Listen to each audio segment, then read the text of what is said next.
Good morning. I'd like to call our Joint Assembly ASD meeting to order. If you will please stand and join me in the pledge. It is behind me. Flag of the United States of America, and to the republic for which it stands, one nation, under God, indivisible, with liberty and justice for all.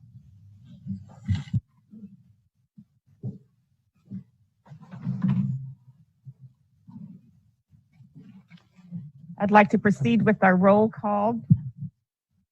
Present, currently in the boardroom, board members present are... President Bellamy, would you like us to do the roll call? That would be great. Thank you. President Bellamy. Present. Vice President Holloman. Here. Member Donnelly. Here. Member Higgins. Here. Member Lessons. Here. Member Jacobs. Present. Member Wilson. Present. Madam President, you do have a quorum. Thank you. And for the Assembly? Thank you. Chair LaFrance.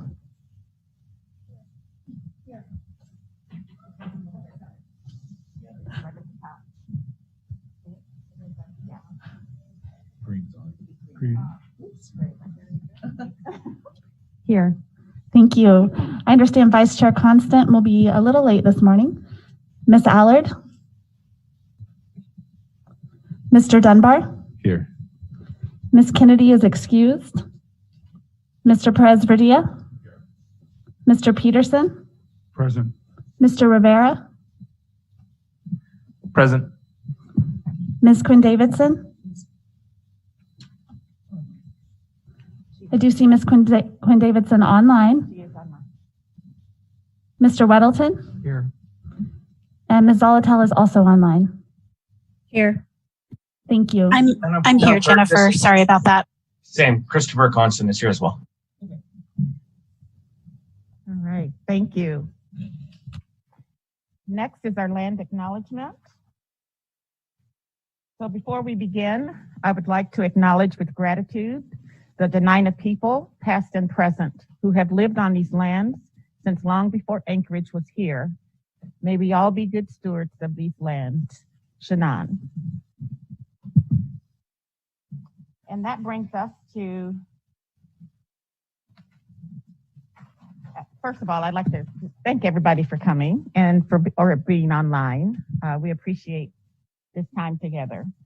And item B on the agenda, the minutes of our previous joint meeting. That meeting was held on September 10th.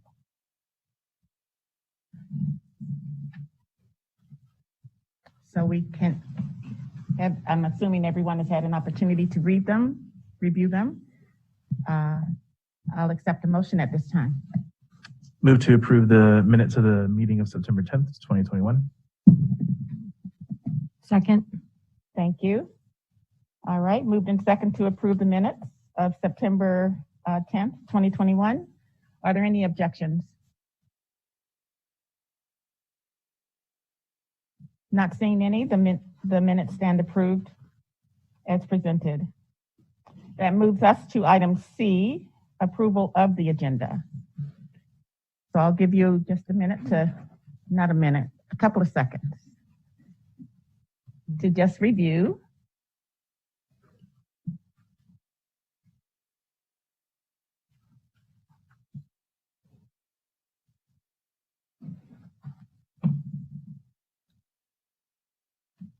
If there are no changes, I'll accept the motion.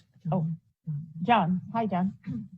I don't know if it's really a change, but I have to do my usual riff on safe walking to schools. And there's at O'Malley, it's been enlivened by some people who I believe will make true change finally. But we can add that, or you can just wait for me to throw it in periodically. Okay, so I'm looking at G2 or something. G2, yeah, that looks like a good place to add. And what do you want to call it? Safety? Safe walking.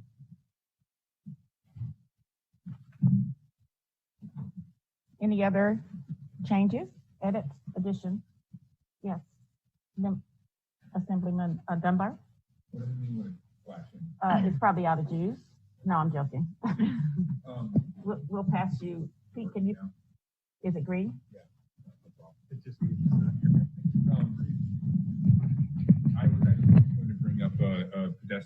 I was also going to bring up a pedestrian safety issue that I've brought up before, so I think it can slide under John's around Benny Benson School. Okay. So G2, we have several. We'll do you both at the same time.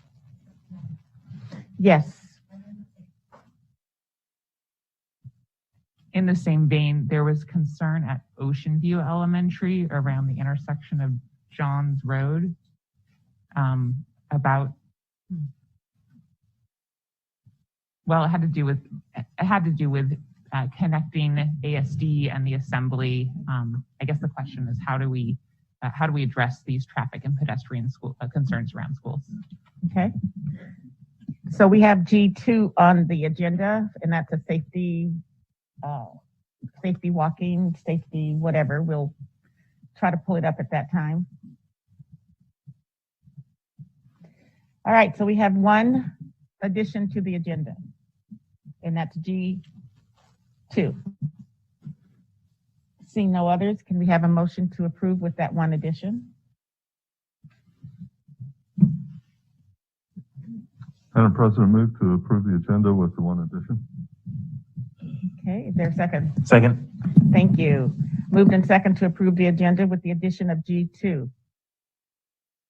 Are there any objections to approving the agenda with the addition of G2?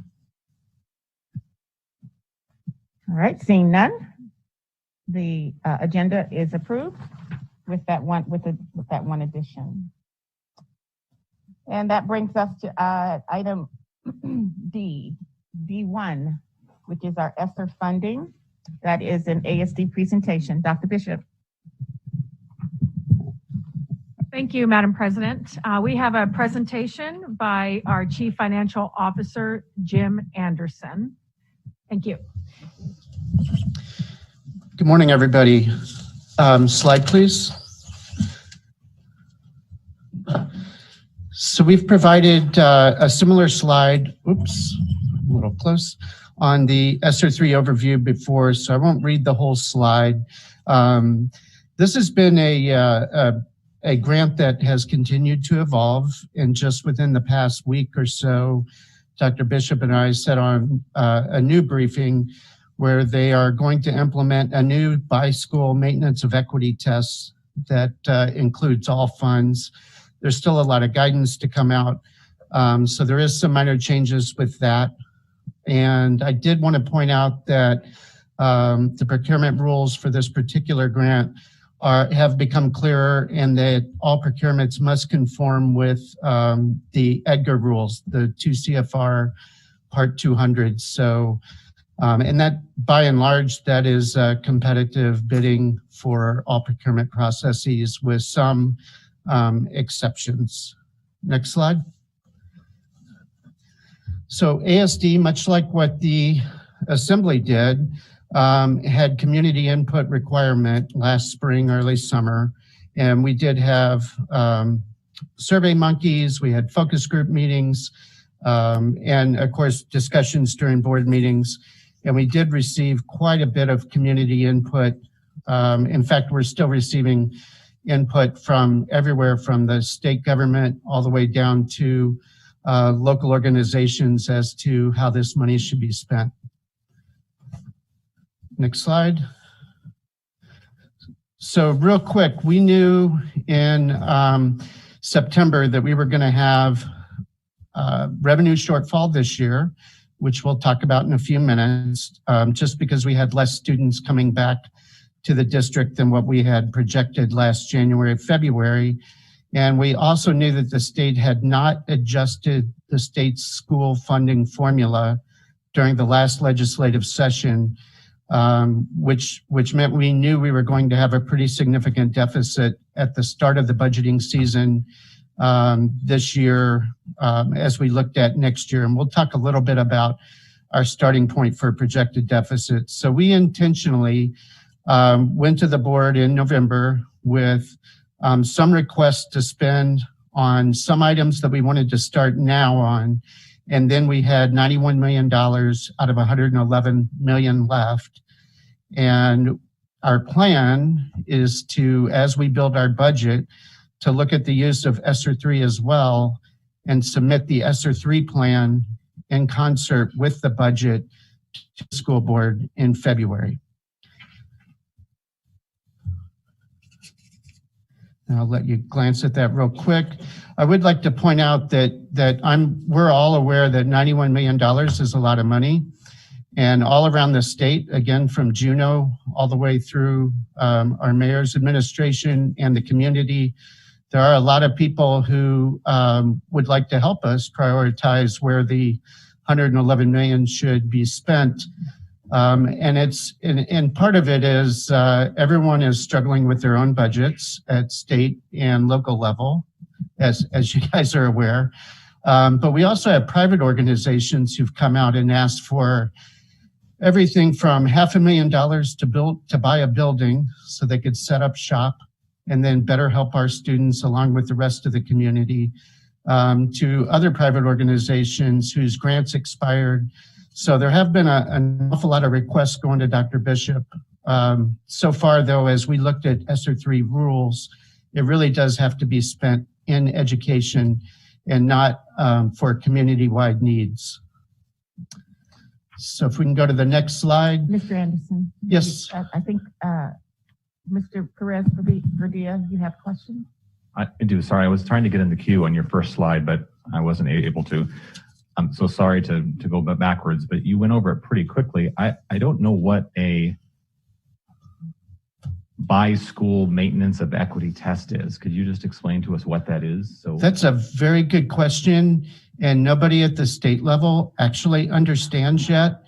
They just know that the requirement has been put out and that guidance is going to follow as to what we're going to have to do, we think, based off what came out initially, that Andy and I will have to do a cost per child per school, rolling all funds from transportation, nutrition, all of the grants, all of the general funds, and then look at the ESSER III and make sure that those funds are equally distributed for the lowest income schools.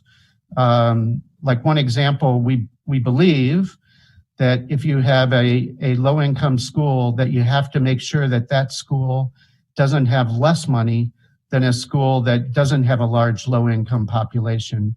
Again, though, it's very new. It's like within a week or two that it's come out, and there will probably be hundreds of pages of guidance that come out for this particular rule. And it might be months before we know exactly what we have to do and how we have to show it. just a quick follow-up. Sure. Thanks.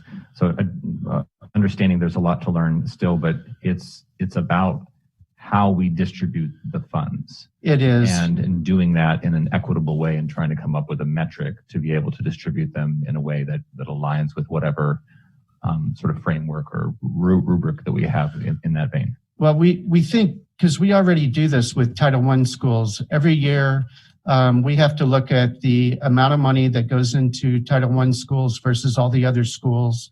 And we know that's a maintenance of equity that we pass every year. We suspect, we hope it's something similar to that. We don't know really what other guidance will come out, but we feel really confident that we have mechanisms in place to be able to make sure the spread of the funding assures that. Just so you know, like this is nationally, and as you know, and they're trying to determine if the federal funds are actually in a way displacing state funds. They're trying to get away from that. You probably read some states that removed funds because these came in. So that is they're still trying to figure out all 50 states and how they're utilizing and what monies they took away. So they're creating these now. Member Lessons.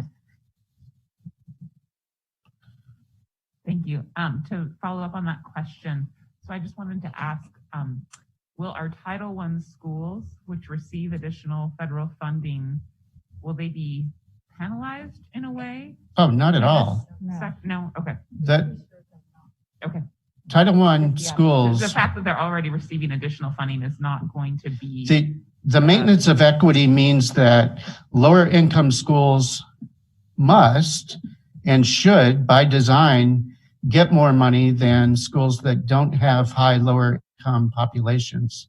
So the whole goal of this is to assure that you're meeting that as an intent.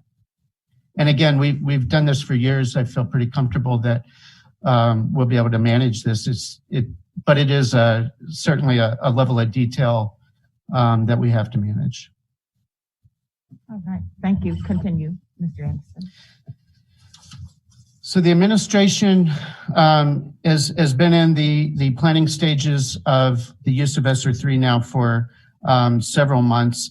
And we have broken it out into, by and large, 4 buckets: facilities, learning loss, which by mandate, as part of the grant, you must spend, for us, it's 22.5 million. So 20% must go to learning loss, reducing class size, and board goal initiatives. And so we've broken this out. We have a strategic plans task force, which probably has hundreds, probably over 1,000 people involved in lots of different groups going through all of the areas of the board's priorities and coming up with needs.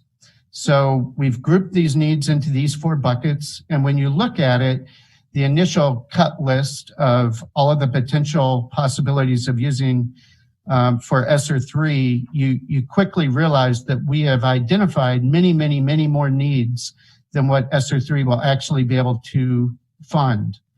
So we did do a short, quick target list for the November board meeting. So we've got some things moving for air quality and curriculum and reading. Some things are already moving forward.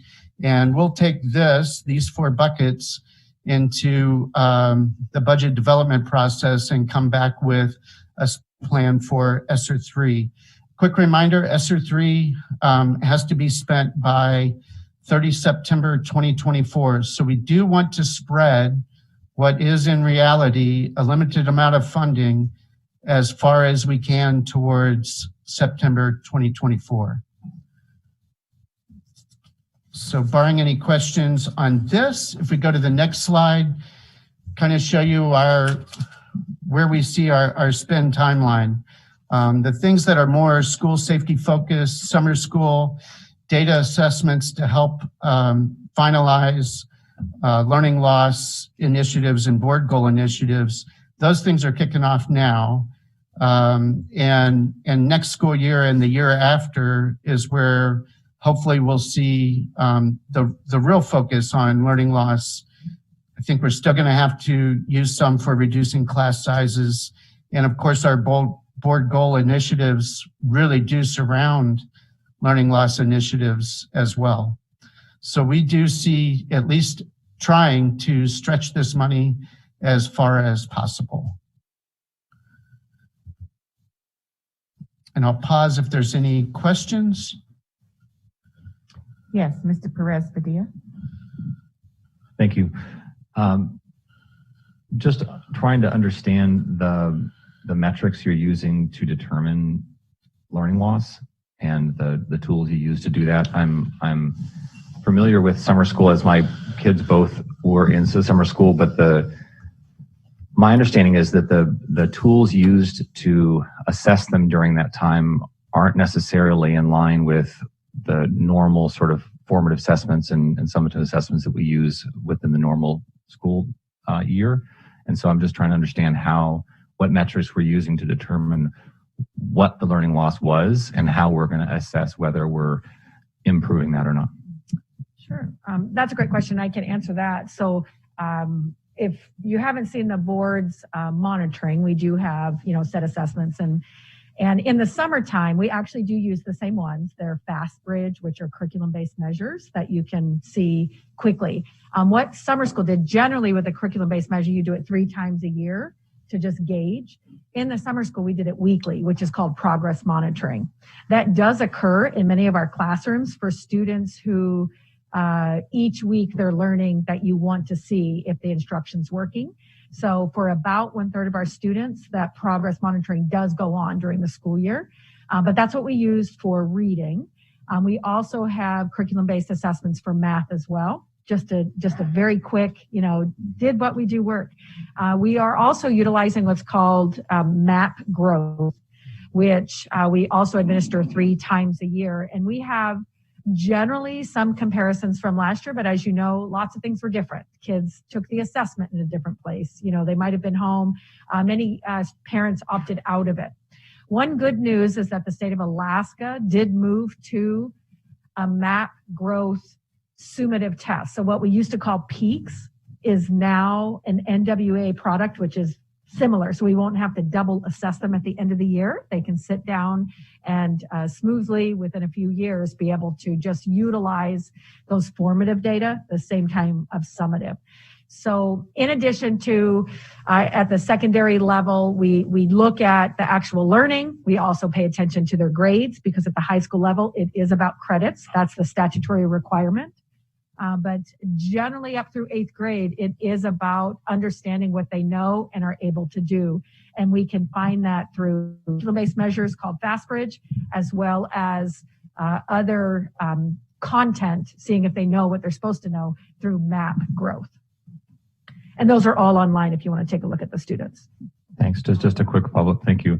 Yeah, I'm familiar with most of those. I guess that the crux of the question is, where are we going to get the specific metric that we're going to say that this is our learning loss at this school or at this grade level was 22%, so that we would be able to actually have a baseline to be able to determine as a district what our learning loss was. We actually have those data, and they're in the progress monitoring format, and we can share those with you. That would be great. Yep, and we report to the board for accountability. We did take a drop in everything from, algebra to, growth, a little bit of drop in graduation. We were actually pretty good at that, but reading and math, we have a trend of 3 years, and then we see this year, and we have a trajectory of where we want to go. And so we're looking at it as groups of students, as schools. We report to the board as schools, as well as individuals for parents. Thank you. That would be really helpful to be able to have a clear metric to be able to report out in our work with communities, to be able to describe what the learning loss was during that period of time and our goals to make up for that. Thank you. Yes, Member Donnelly.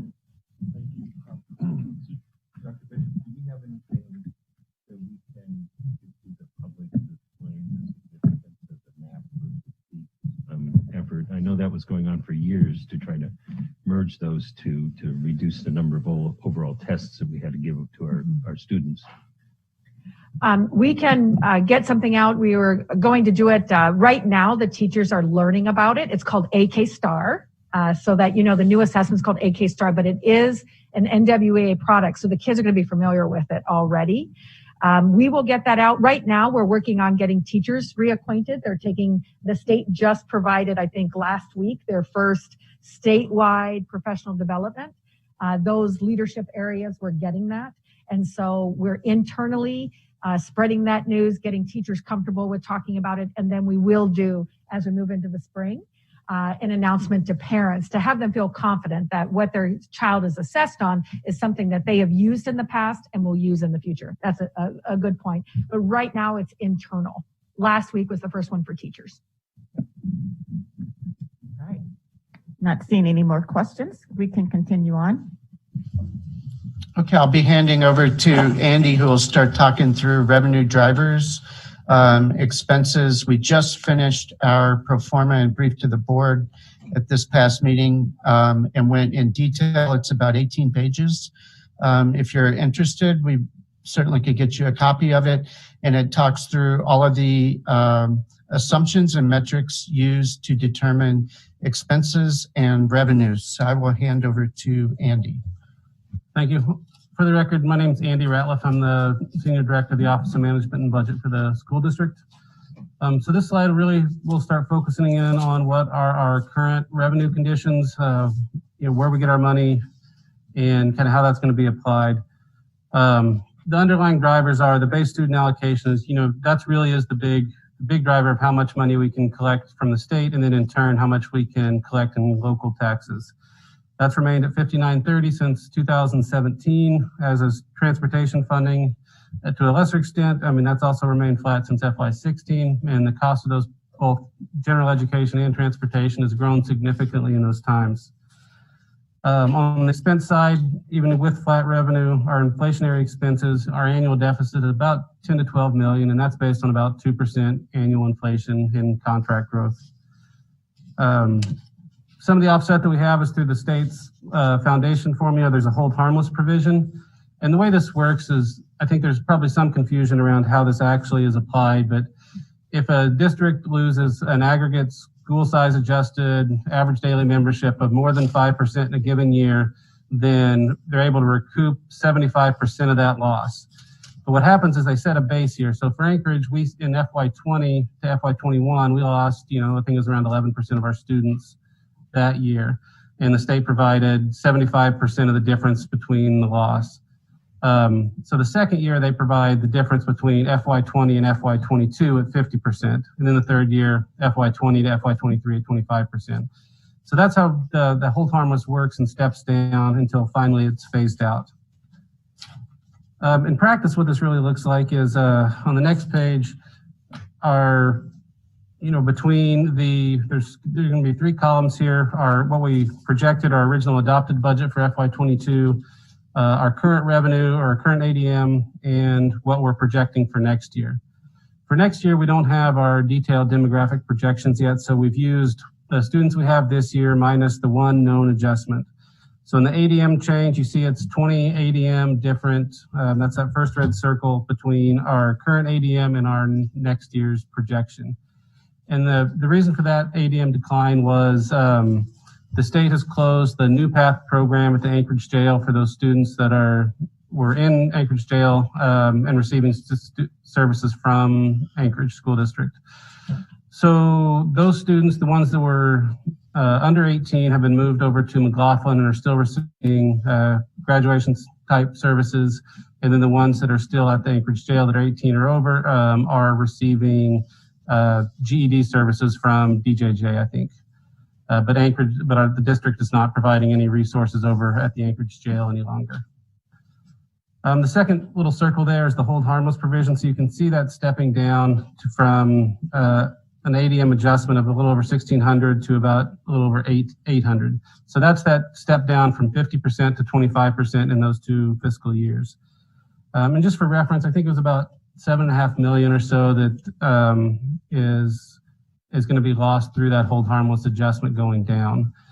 The bottom, we see the total reduction from the current budget. In the current budget, it's about $12 million between state and local funding, and about almost $20 million for next year. And that's a reduction of that hold harmless, as well as and that's compared to the adopted budget. I should mention that. So of that almost $20 million, about 12.3 or so is enrollment related, then another 7.5 is related to the hold harmless adjustment going down. And then the rest of it is those 20 students at New Path. Is there any questions on how our revenue is generated before I move along? Yes, I see Mr. Webbing. Yeah, I just wanted to back it up a little bit. So when you do transportation funding, $481 per student, is that per student or per student that's not, does it include students who can walk to school? It includes students who can walk to school, but it does not include correspondence school. So it's just the actual ADM of those students enrolled in the brick and mortar. Okay. But it's not dependent on where they live. Just to add one thing to that, when we had 1,500 less students than we projected this year, and frankly, when we had 4,000 less students or 4,500 the year before, the number of bus routes never changed. We still had all the buses going to all the same routes and stops by and large, even if 1 or 2 kids were pulled from a neighborhood spread all the way across the municipality. So our transportation costs didn't decrease, even though we lost students from the district. In fact, they stayed the same and had an inflationary cost added to them. But just to clarify. Thank you. Not seeing any other hands. You may continue. Thank you. So the next slide will show our projected revenue for FY23 as compared to our adopted budget for 22. On the last slide, we saw 16.5 million in state revenue, and the associated amount that we can no longer collect for local is about 3.4 million is what we're projecting. There's some other small things like E-rate, which is a federal reimbursement for bandwidth connections. That went up a little bit. And then our impact aid is gone. We're projecting that to go down a little bit. That's predominantly generated as kind of a payment in lieu of taxes type for students living on federal property. So this is JBEAR, the students living on JBEAR that generates this.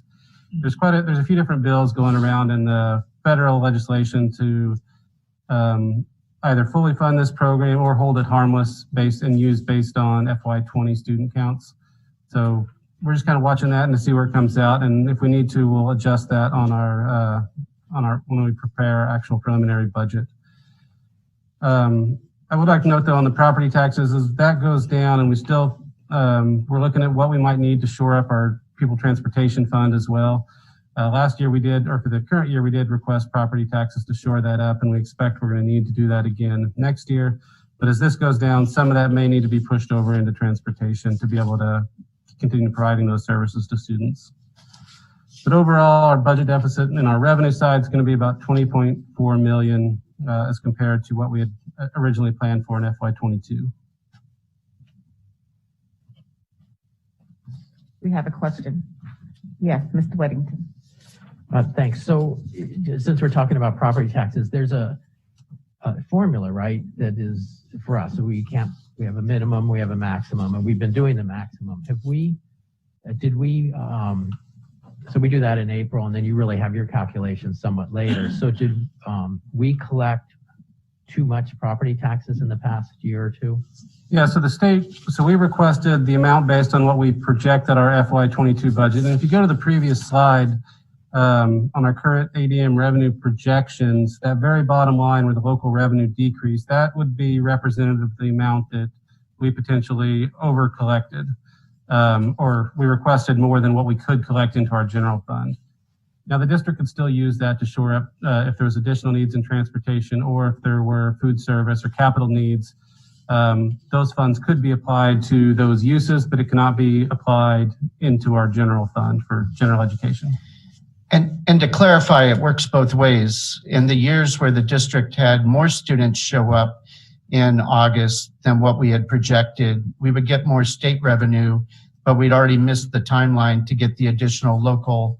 And when we have less students, then there's obviously we get less money from the state. And because Anchorage has always supported education at the max, it automatically would reduce what local could provide to us. So it goes back and forth over time, and it just depends on timing. I think everyone on the assembly knows that the reason we present our budget to you in March is to make sure that it gets approved in time to get the taxes out in late April, early May. So all of this kind of starts with those green cards that we all love to see in the mail in May, and backtracks to when our budget is due. Can I follow up just a little bit? Yes. Make sure I understand. Just make sure I understand. So, kind of stuff, is that restricted? You can use it for anything other than general fund. For us, that's three categories. One would be capital improvements. We have yet to do that, to my knowledge. It could also be used for a student nutrition deficit, and it has in the past been used for a transportation deficit. We're about 6 years, I think, of flat funding for transportation costs, and naturally with inflation, those costs have continued to go up. That's great, thank you. Okay, let the record show that Ms. Allard has joined us online. And now we can continue. Dr. Bishop. I was just going to add things like that support schools like school resource officers, pre-K, which is not part of the operational fund. So there are school programming things that occur in schools that could also be funded through the difference. And I'm sure that the city could put it back towards, if the state doesn't fund the bond debt, it could also be utilized for that. Andy and I had a pretty in-depth conversation with the CFO and his team and explained the funding that we couldn't receive into the operational fund. They're aware of the amount. We'll finalize it when the state certifies OASIS in late February, early March. And it certainly, as Dr. Bishop said, could be used by the city to fund that SRO extension, swimming pool fees, other items where it wouldn't even have to filter through us. It could be taken care of in-house. Okay, not seeing any more hands. You may continue. Thank you. So our revenue deficit again is 20.4 million is what we're projecting based on what our current enrollment is. The next slide shows our projected expenses for salary, wages, and benefits. Personnel makes up about 86% of our general fund expenses right now. So this is generally where we focus our time on, and this is generally, if something needs to be cut, since that's the large portion, and most of our other stuff is pretty much fixed costs. So we do focus a lot of time on these salary increases and what's changing in here. The highlights, I do want to really stress that the increases in these salary and wages lines 1 through 11 on the slide, those are to make up for 2, and in some cases 3 years of contract growth. So when you see those percentages, keep that in mind. We still have some unsettled contracts for this year, and then there was some that weren't included from FY21. The other thing we added in, it was the staff that we're paying out of the SRSA grant this year, the ESSER II. We had about 275 certified staff and another, I think, 18 classified staff that were paid out of this SRSA grant to retain class size, do virtual learning, and then implement the IT's one-to-one student device to device ratio program. And then we also take out enrollment-based changes, and that's the metrics-based staff. So when we do have fewer students than what we expected in 22 on a budget-to-budget basis, we should be able to reduce some staff just purely based on the PTR metrics and our other staffing metrics for other types of services. Then again, we had the other payroll outlay is kind of the ancillary costs we have with substitutes, added duties that we're requesting of people to do above and beyond their current job. And then the other source of payroll is predominantly our summer school programs and some of the other extra help that we provided to students. And then the benefits are really just tied to whatever those other contractual increases are. So in the contractual increases for those bargaining groups that aren't settled yet, we did include our last publicly made available offers in there. So you do have some basis of what that could potentially cost. I think in previous years, this document may not have included potential increases, although we footnoted it wasn't actually included in the body of this report. So overall, we're expecting about 41 million plus in wage and salary growth, and that's in addition to the 293 FTE that we're pulling in from the SRSA grant. And I would like to point out something. We put a footnote at the bottom that our medical costs for the district are a little bit over 17% of all of our general fund expenses. There is a silver lining, though, in the district's healthcare plan. I think it was the second year Dr. Bishop was here. We implemented a number of changes to include the Vera clinics, which the Muni joined as well. And so our medical costs for those participants of the district plan, really the growth and increase in those costs has slowed significantly compared to other groups that are not on our district healthcare plan. So it's done really, really well through a number of different mechanisms. All right. Question? Yes, Mr. Weddington. So looking, you have at the bottom of that graph, you say personnel's 86%, medical 17%. That medical must be a subset of personnel. That's correct. Okay. Okay, seeing no other. So this slide really just shows our budget deficit, the $20.4 million drop in revenue, and then the approximate $47 million increase in expense. There's some changes in there that you'll see that we didn't really detail as much. The contracted services, predominantly that's going down due to our utilities. We're trying to get, it's not necessarily a measure of the actual cost of utilities going down, just trying to align our budgets and our actuals a little closer. Supplies and capital, those are generally 1 to 2%, sometimes more depending on what we need to buy. The capital outlay is based on a depreciation amount, so that's a little bit higher, but in terms of total dollars, not much at all. The insurance, we've seen about 10 to 15% increases in insurance every year for the last several years. That just keeps going up based on the reduced market share and kind of nationwide trends in claims against school districts.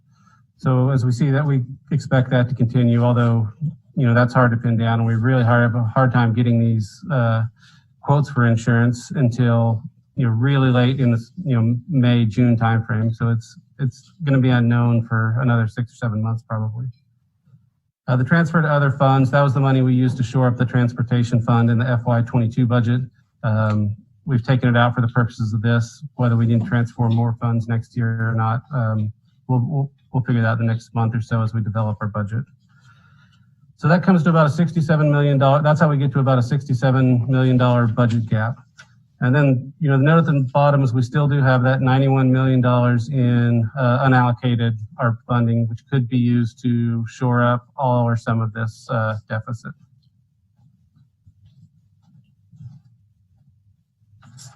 And then the final slide. Mr. Donnelly has a question. Member Donnelly. Thank you, Madam President.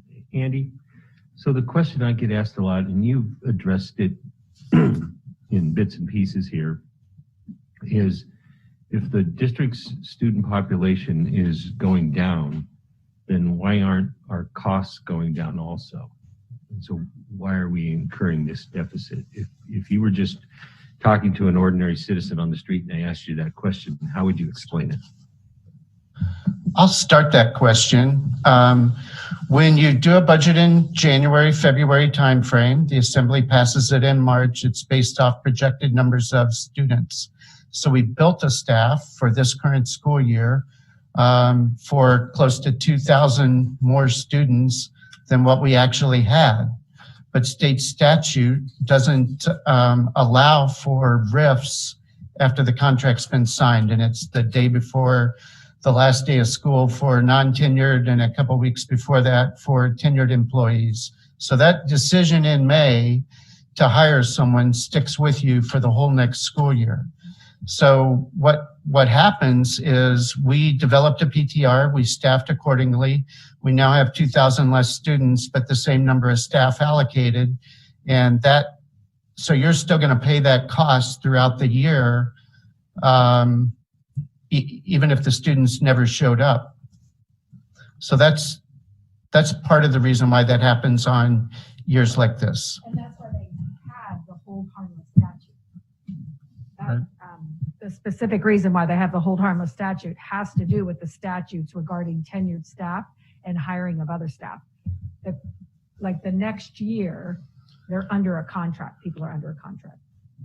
Right, and I would add that the inflation on our total budget it does outpace the amount that we're able to reduce based on these metrics-based staff, because while we do cut out, and we've cut out in this budget, that's in the budget on that slide 10, we have the metrics-based staff coming out, but the contract value continues to exceed that, right? So the inflation on those other items continue to exceed the amount that we're able to cut based on students.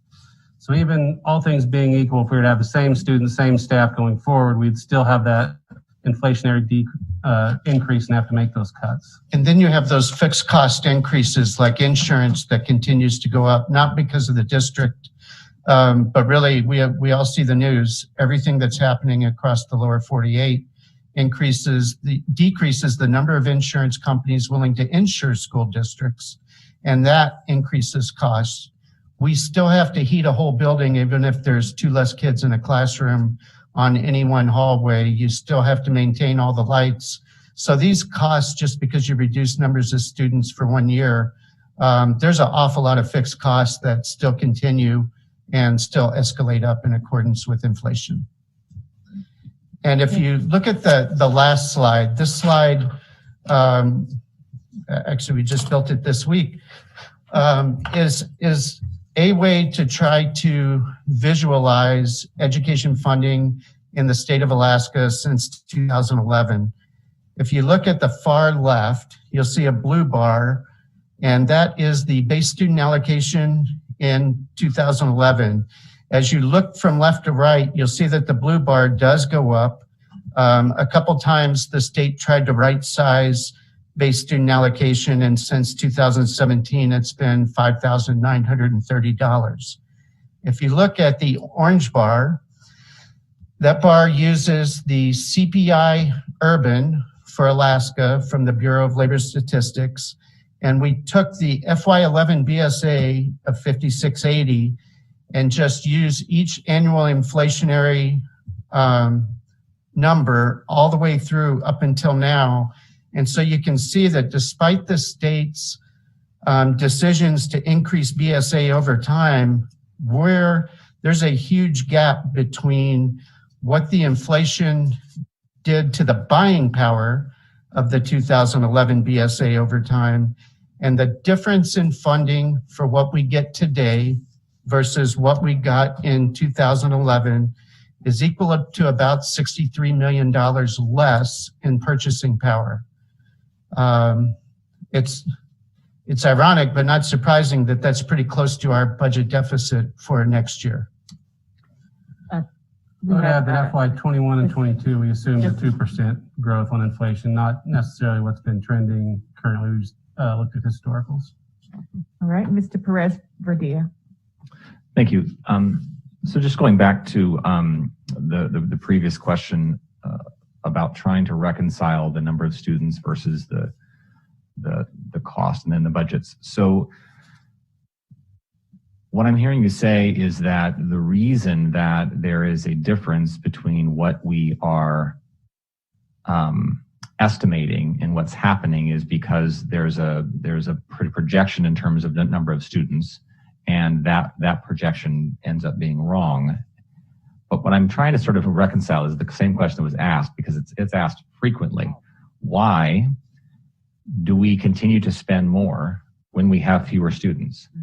And if the answer is we're projecting wrong, that's not a very satisfying answer. It puts it back on us that we're making a mistake each year that is resulting in it being wrong. So I'm really trying to understand that from a really layman's term per perspective, because the fixed cost is there, but we continue to hear that the vast majority of the budget is people, are humans, right? And so if we are not estimating the right number of human beings each year, and that is the difference between the number of students and then the cost, that's problematic for me to understand. So maybe you can explain it to me in a different way. Share. So we do know from this graph that in 5 years, inflationary cost, even if it was just 2% a year, 10%, you literally have 10% less than actually needed. Your contracts are going up.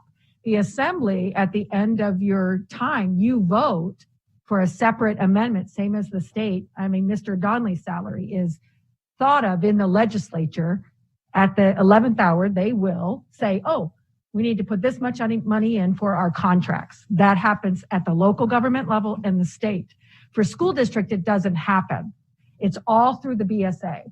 So we have 5 years of no inflationary increase, but we know contracts increase by step and lane anyway. Even if you didn't adjust it for inflation, they're still going to grow. So we have that. Then we have fewer students, which is less revenue. And if you know, we've said we used over 30 million this year to put a gap, because we lost 4,500 students. We had guessed that 3/4 of them would come back. Really only half came back. So we're kind of short in between because and each student is worth a different amount of money, whether they're correspondents or not, if you think about that. So when we didn't have the students, we already had the contracts.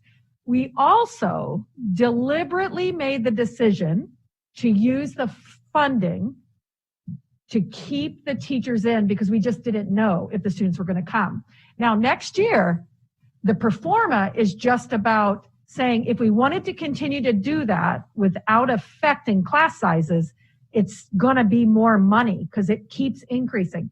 We can make the decision to reduce our staffing, but what we could buy 5 years ago isn't what we can buy now. So your class sizes are going to go up because it isn't just equal. So your costs are rising, your kids are going down, and you're trying to find a happy medium. This year, we kept almost, 290 total staff using the emergency money because we just didn't know. So we have adjusted some staff, but the pro forma is about if you wanted to keep it the same, you're going to have to spend that much money. We have to make the decisions about cost of programs, class sizes, activities, all those things we have to decide. What do we want it to look like now? Because in the last 5 years,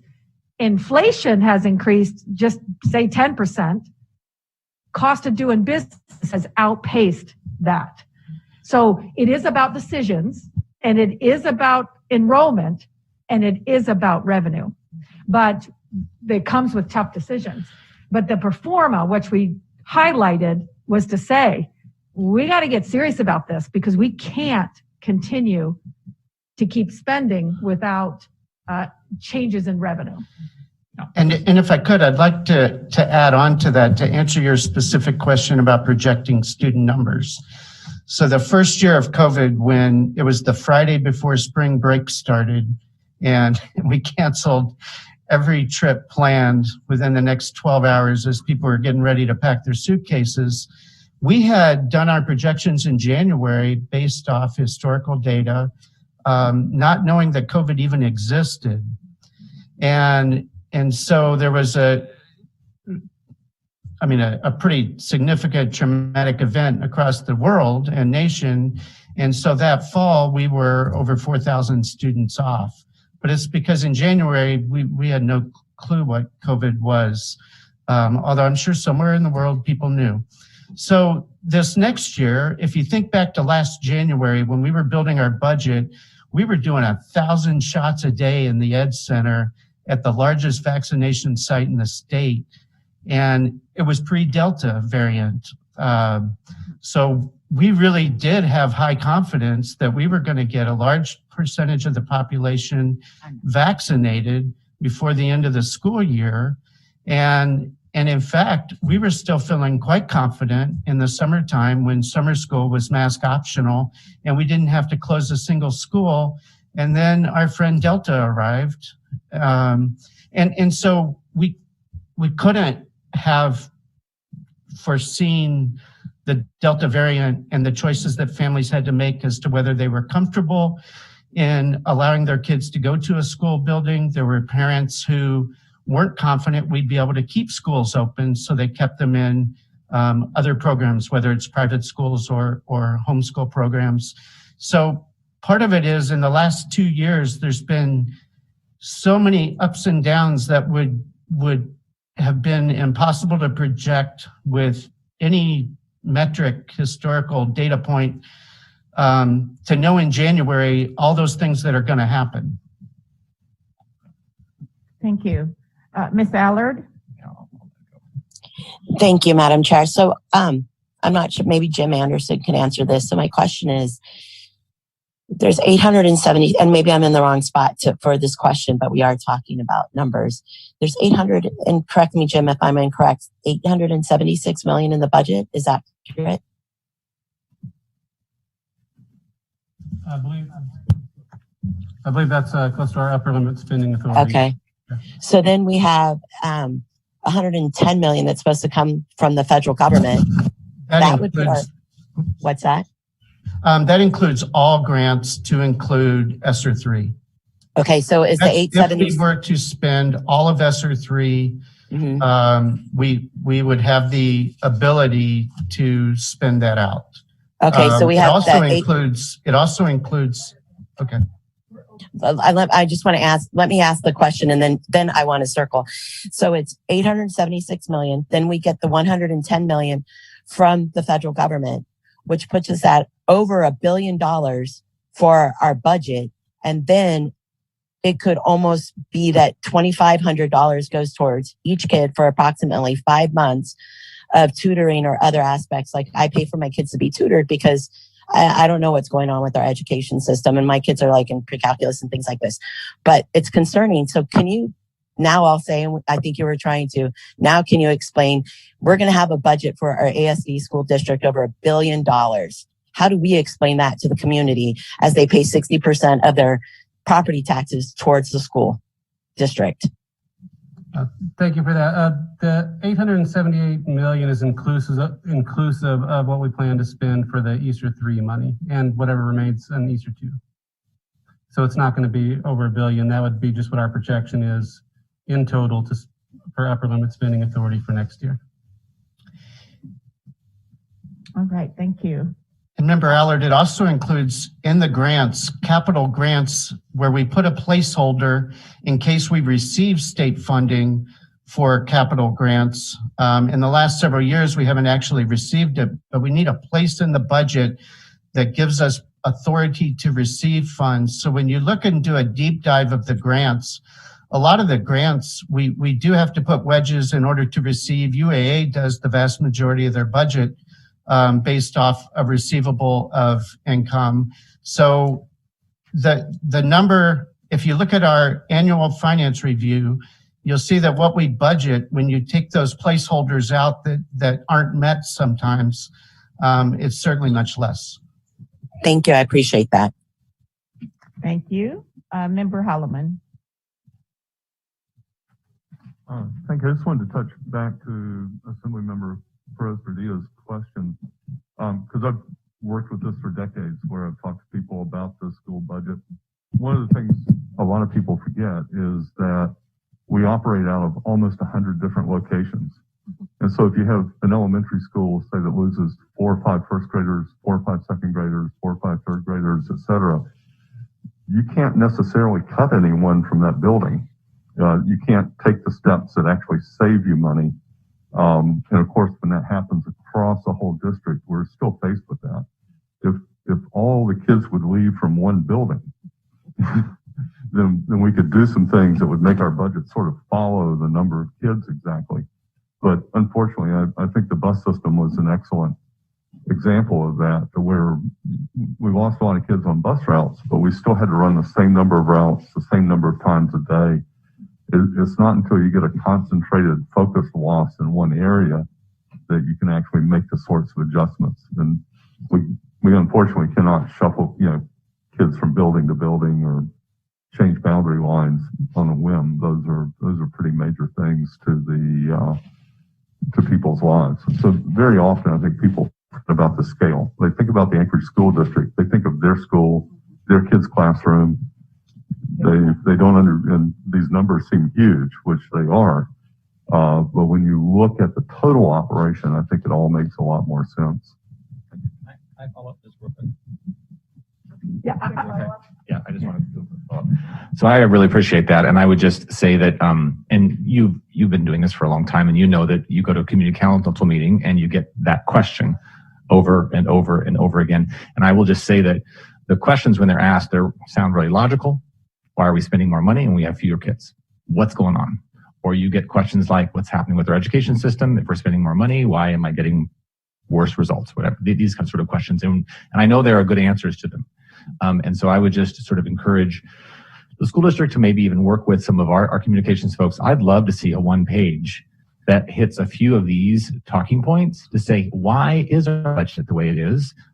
Why are these things? And those really clear, concise talking points of why it is what it is would be incredibly helpful, I think, for all of us as we're going into the community and trying to answer some of these questions.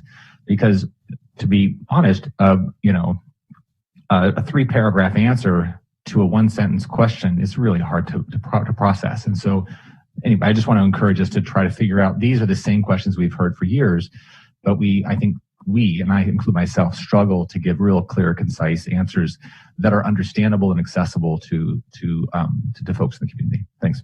And I would, to that point as well, like to add that in 2016, we did a demographic study, and the result of that study was utilizing space. We took 5 programs and moved them into schools, and we closed 2 schools. And we did that with the legislative help in a kind of a narrowing down, hold harmless account, because the state formula, just so you know, does benefit per school. Per school, you get payment. So it's this operating versus capital judge. Now, there is going to be a recommendation coming forth to do a new utilization study because of the changes that COVID caused. We have to rethink moving forward. But those data that we collected in 2016 are very different due to the world, what happened. So, right. Okay, we have, I do want to be mindful of our time. We are on our first item and we have like 4 more to go. So we will go now to Member Higgins. Why is it reminded about time when talking when it comes to me? I understand. I appreciate that. I just want to comment one thing. I think Superintendent Bishop made reference to the cutting of staffing and programs. And I think go back to the 90s and when we had the crisis with the funding with the state, we had a lot of cuts going on. It did result in programs. I remember career technology cuts and all the other things that took place. When you cut a position, you're going to cut a math teacher, you're going to cut an English teacher, you're going to cut, what are you going to cut? And where the programs come from when you have that type of impact going on in schools. And it was a pretty big time at that point in time. And I think as we approach this, understanding the impact of what we're talking about from a program standpoint is what really is really concerning to me of what we're looking at. Thank you, Member Higgins. Member Donnelly, did you have, looks like no one else is. So first of all, you probably, Member Podesta, you remember from your service on the school board that even pre-pandemic, the estimates tended to be high. And so there was a pattern of that even before the pandemic. The pandemic exacerbated it dramatically. But we were working on trying to tighten that down right before the pandemic hit. So that was a historical fact. And Dr. Bishop, I wish we had been had that much foresight to anticipate this specific problem when we were writing the foundation formula. But I was one of the 4 senators that put that legislation together. And I remember the meeting we had where we said we need a generic hold harmless for anything that might happen to these school districts because they'll put them in such a tough spot. So I wish we had thought of that specific, but we didn't. Yeah. It was much more generic at the time to put this shock absorber in there. But I'm glad we did. Because the thing I think people have to remember that before 1998, there was no formula in state government for funding education. It was just a year-to-year appropriation. And people told us that we could never do it, and it hadn't happened since statehood. And so we, when we ventured into that area, we were told we were crazy, we'd never be able to pull it off. But the thing is held up for over 20 years. But the fact is, 20 years is a long time. The legislature's been very fearful of going back in and really doing a full bore examination of it. And I think it's long overdue because we never anticipated it would last this long without a major overhaul. Yeah. Thank you, Member Donnelly. Okay, let me just do a check on how much did you need to finish up, or are you guys done? All right, great. Thank you. Member Lessons. Thank you. I had one hopefully quick question. The one thing that I don't see here is much of a discussion about the district cost factor. And I wonder if you have any quick and easy overview of what you think if it were adjusted, how would that impact the revenue that ASD receives? should receive right now? I know that we've talked about requesting a study from ESSER, but much like you have this slide showing sort of a what if, what would that look like for the district cost factor? Through the president to member Lessons, we can only guess that we would swap places with Matsu, although it could be some other locality within the state, because we don't think we really are the cheapest place to live. And it's well over the $15+ million difference in revenue. Without knowing where we would actually fall out after a study, it would be very difficult to come up with a firm number. And as you can imagine, every other district but us is probably pushing back on opening the district cost factor because there would be winners and losers. We're going to take one more question and then we're going to move on. Member Weddington. Thanks. So you didn't talk about your fund balance, and we hear you have 30 million. And can you tell us what the constraints are on that? I don't have the exact number in front of me. I think it's somewhere in the $54+ million, about 30 in unassigned. So on the unassigned fund balance, that's pretty much controlled by the school board for being able to spend it. We do keep, as you're aware, $25 million to keep a good credit rating and maintain good bond debts or bond interest rates. But the school board approves the unassigned fund balance. If you look at national, what they recommend, it used to be 3 to 5% of the district's expenses, which for us would be anywhere, it's about $6 million per percent. So $20 to $30 million is what was recommended. And pre-earthquake, pre-crisis, everything else, when that number came up, it was really to allow you to operate for 30 to 60 days if there was something that happened where you had to operate without inbound revenue. And it could be anything. It could be computer hacks that don't let the state send us our revenue, or the city. We've seen that out in the valley in the last several years. We have used fund balance historically for replacing roofs that were damaged in storms. We used it to help get a head start on the earthquake repairs. So there's a lot of good reasons why fund balance is needed. Okay, thank you very much. Good discussion. Moving on to item E, capital improvement needs. Dr. Bishop. Thank you. And with this item, I'm going to turn it over to Tom Roth. Thank you, Dr. Bishop, through the board president. So can I go back to the original entry slide? Thank you. So the purpose is to provide information to both board and assembly members to enable questions, answers, and conversation. Just to provide a very brief update on where we stand, the board approved the current bond proposition on 16 November.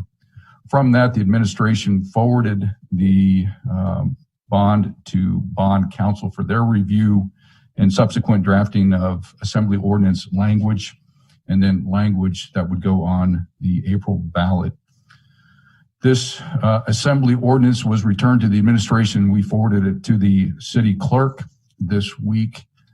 We believe, pending confirmation, that this will be on the assembly agenda for the 21 December meeting as an introductory. And then we would anticipate that there will be assembly action on this that would hopefully authorize this ballot or this bond proposition to go forward to the April ballot for a voter decision. Again, my intent is to go through this pretty quick. I will pause periodically, and to be sure, if there are any questions at any time, we're happy to respond to those. I've got Mr. Tom Fenisef, who's my Senior Director for Capital Planning and Construction in the room, as well as Mr. Larry Morris, who is our Supervisor for Planning and Design. Next slide, please. So similar to the 2020 bond, this is a 2-year bond proposition. It does include a school replacement, but it is also very heavily weighted towards deferred major maintenance and security. It comprises 31 projects spread across schools throughout the municipality. The total projected cost for this 2-year proposition is $111,090,000. I will note that during this 2-year window that the district is anticipating retiring over $102 million in debt. So you see that the amount requested, although more, is not exceedingly beyond what the district is retiring. As mentioned, we do have one school replacement, that is Inlet View Elementary. And then you'll see listed the deferred maintenance and safety security focus. I'll talk more to these projects here momentarily. Lastly, we do put money on the bond proposition in anticipation of future projects. So we do have money for planning and design for what we anticipate will be on the 2024 bond proposition. Again, this allows the administration, when we do present a bond proposition, to have a more informed estimate going before the board, the assembly, and the voters. I'll pause. Any questions, comments at this time? If not, next slide, please. So again, my intent is to go through this fairly quick. I just to highlight, to orient you to the slide itself, the matrix. You'll see to the left side the projects that are on the bond proposition, and then to the right side you'll note the projected cost estimate for these projects, and these are in millions. You'll see 30,967,000 under Inlet View as an example. If you would add 3 zeros to that end to represent the actual number. So again, we are proposing to replace Inlet View Elementary. There are a number of criteria that led the district to that decision, primarily that it is more cost effective to replace a building that is not sized to the number of students that reside within the zone for that school. Moving on to East High School, I'll just note, based on the total cost to renovate our large 8 high schools in the district, when we do renovations, it's phased over time.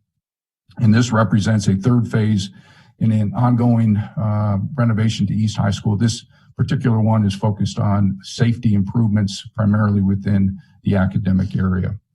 You'll note, moving down the list, there are 5 elementary schools that the district is requesting authority and funding to replace the roofs.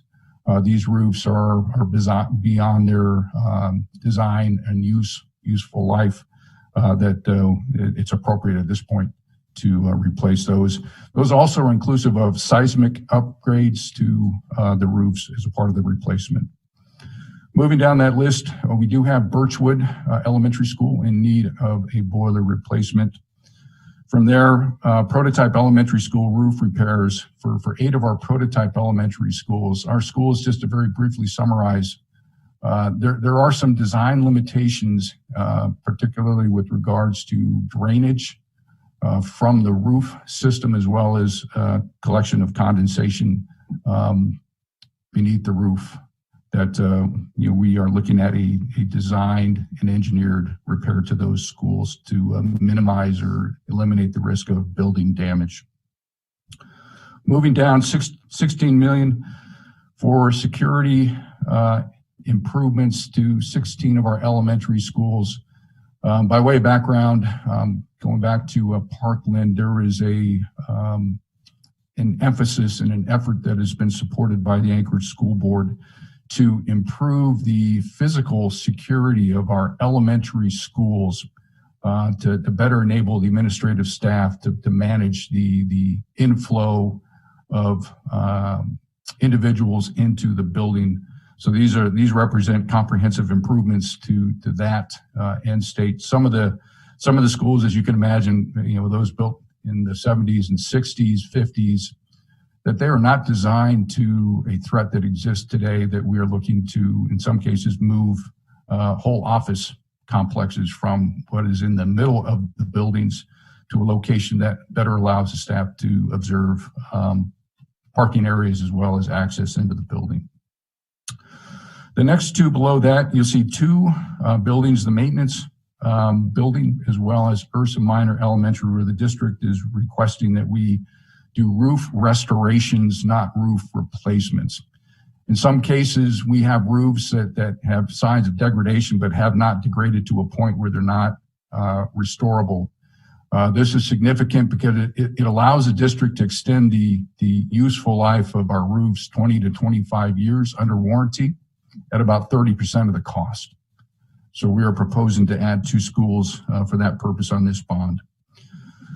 Lake Otis Elementary, this is an extensive building life extension project for this school. It's got comprehensive improvements at the projected cost of just shy of $13 million. And lastly, as mentioned, the planning and design funding that we are proposing for the 2024 projects.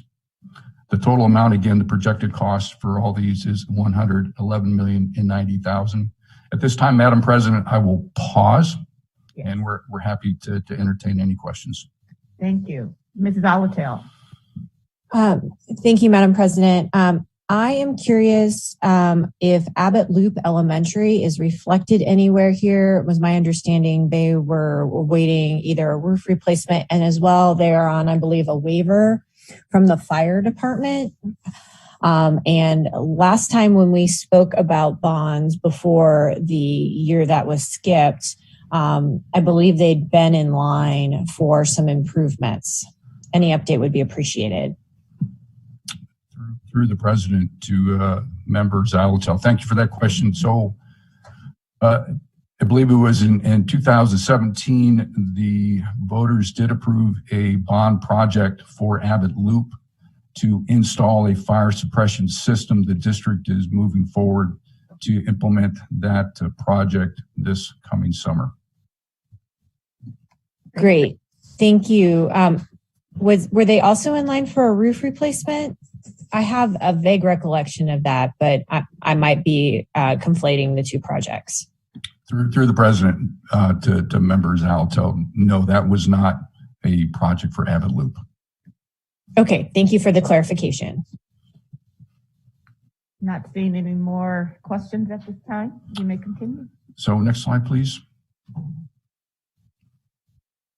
So I'd like to just take a moment to talk to bond amounts, just to kind of put this into context in terms of amounts that the district requests over time compared to what the district has also retired in existing bond debt. And the intent here, I think, is one to demonstrate that the district is very much mindful that there is an impact to taxpayers, property owners, with regards to bond debt.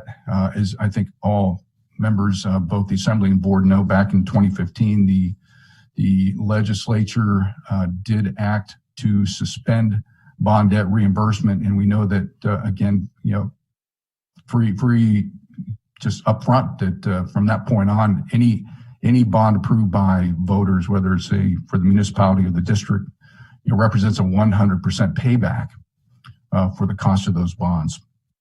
So just to highlight, going down to the bottom, you'll see in 2020 that the district did bond a 2-year proposal for about $83 million. And if you factor that over a 2-year period, that really represents about a $41 million expenditure per year, a bond increment per year, which was considerably below what the district retired during that same time period. In 2022, what the district is proposing, again, $111,090,000. If you were to look at that as a 2-year breakout, that would be about $55.5 million per calendar year.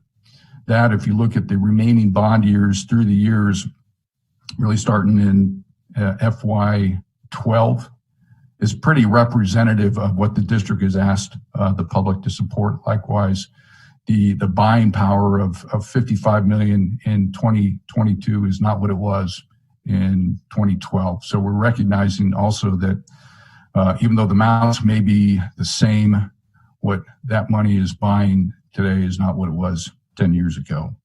But the total amounts, the bond proposition from FY 11 through 22, if that is approved by the voters, represents about $610 million of bond support from our community compared to what has been retired over that same period of time, about $721 million.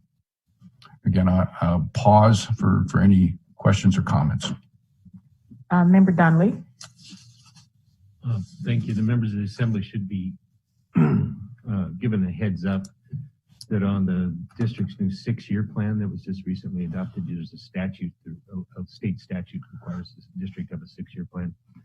To maintain this level of bonding into the next 4 years after this is going to require quite an increase in the amount of overall debt because the amount of debt the district will be retiring over the next 4 years is significantly less than what we're currently been retiring each year. So it's I think we calculated about a $65 million projected increase in total debt over the next 4 years after this. Okay, thank you, Member Donnelly. Member Lessons. Yeah, to follow up and maybe to ask for a point of clarification, what is our total backlog of deferred maintenance that we have right now? Through the President, we currently have $824 million of backlog deferred maintenance. So that's what we need to be chipping away at. Yes. Other questions? Yes, Ms. LaFrance. Thank you, Madam President. Would the school district just be able to comment quickly on supply chain issues and inflation and how that's impacting current projects and the amount that have been previously bonded to support those projects? Thanks. Sure. So through the President to the Assembly Chair, and I'll ask Mr. Fennisep to also pipe in because he probably has more specific information to projects. But the bottom line is it has impacted the district's construction schedules for some, not all, in terms of delays of certain components. Likewise, I think we are seeing some inflationary impact on commodities, particularly when you talk about things like structural steel for roof replacements and the like, that where we have to ship materials from the lower 48, they are more expensive. And Tom could probably talk to more details. So we've experienced pretty significant increases both in the cost of construction escalation. When I talk about construction escalation, it's similar to inflation, but specific to the construction industry.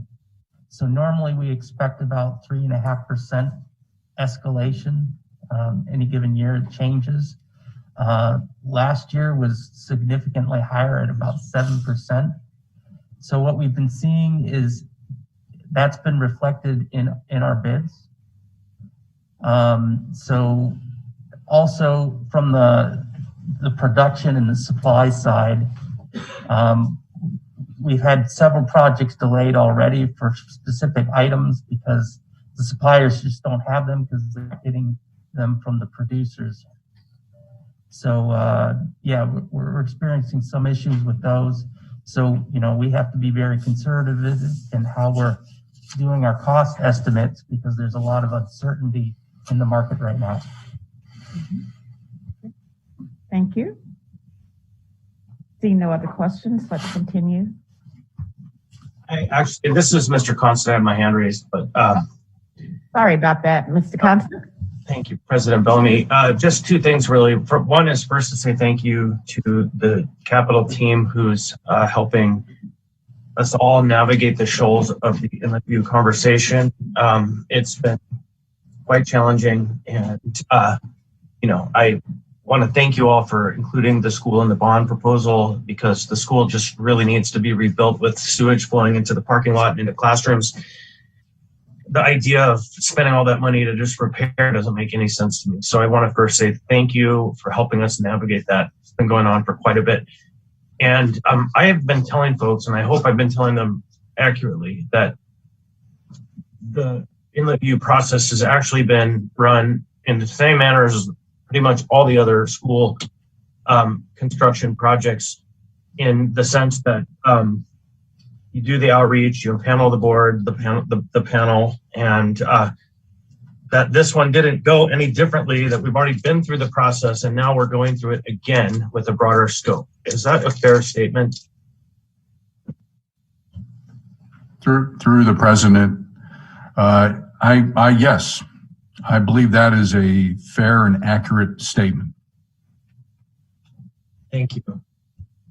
So again, my big thanks for helping us walk through this round 2 of the process and for being sensitive to the needs. And I know that everyone really wants the same thing, which is a really good school. It's just people late to the game think that they were ignored, and there is no evidence that that occurred, or they were somehow had information hidden from them. So thank you very much.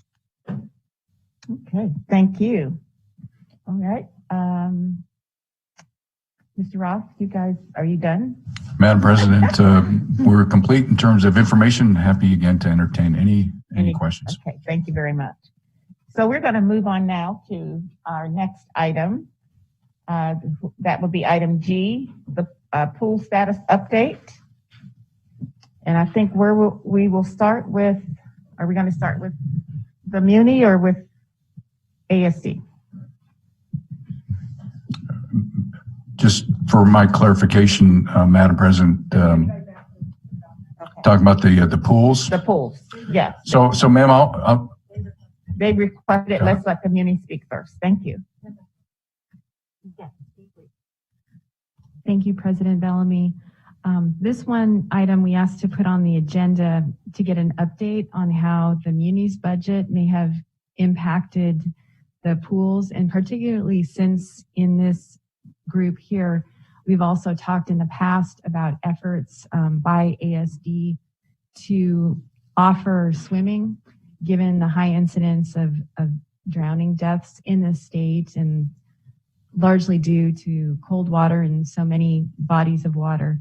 So I believe Mr. Durand from Parks and Rec is on the line. He is. And so perhaps we could go then to Mr. Durand. All right, Mr. Durand. Yes. Good morning, everyone. I think a fair update is the MOA, and specifically Parks and Recreation, will be continuing to coordinate with relevant leadership within ASD, and we are looking for opportunities and solutions to meet the known financial constraint that was established in the 2022 Parks and Recreation budget. And right now we are in the throes of looking for opportunities and solutions to meet the financial need. Thank you, Mr. Durand. Yes. I can add to that. The Chief Operating Officer and I met with Josh yesterday, and we discussed when the mayor's budget came out. I think the administration's intent was we could use ESSER III funds potentially to pay for this. The reality is, whether it was ESSER III wouldn't have been allowed because the pools support the whole community. Josh was pretty clear. He talked about how they had inflationary costs.